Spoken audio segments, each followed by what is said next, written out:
பாக்கியா கிட்ட எழில் கேட்குறாரு. நீங்கள் எப்படிம்மா தனியாளா அந்த ஆர்டரை க்ளோஸ் பண்ண போகிறீங்க? உங்களால் முடியுமா? நீங்கள் பேசாமல் அப்பா கிட்ட உதவி கேளுங்க. அப்பாவோட சப்போர்ட் இருந்தால் தான் நீங்கள் இந்த ஆர்டரை சக்ஸஸ்ஃபுல்லாக நடத்தி முடிக்க முடியும் அப்படின்ட்டு சொல்கிறாரு. பாக்கியாவும் யோசித்து பார்க்குறாங்க. டைனிங் ஹாலில் எல்லாருமே சாப்பிட்டுட்டு இருக்காங்க.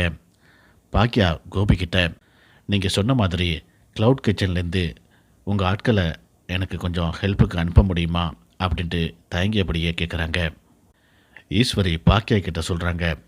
அது என்ன அனுப்ப முடியுமான்ட்டு கேட்குறேன். அனுப்புங்க அப்படின்ட்டு உரிமை கேளு அப்படின்னு சொல்கிறாங்க. கோபி சொல்கிறாரு, நான் கண்டிப்பாக அனுப்புகிறேன், எந்த பிரச்சனையும் இல்லை, உனக்கு எந்த ஒரு இடைஞ்சலும் வராமல் அவங்க பார்த்துக்குவாங்க, நீ எதை பற்றியும் கவலைப்படாத, உனக்கு துணையாக நான் இருக்கிறேன் அப்படிங்கிற மாதிரி கோபி இங்கே பேசிகிட்டு இருக்காரு.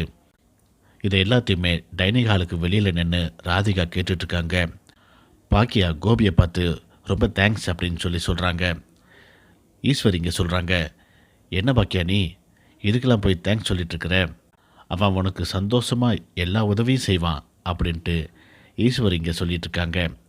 வெளியே நின்று கேட்டுட்ருக்கிற ராதிகாவுடைய முகம் வாடி போகுது.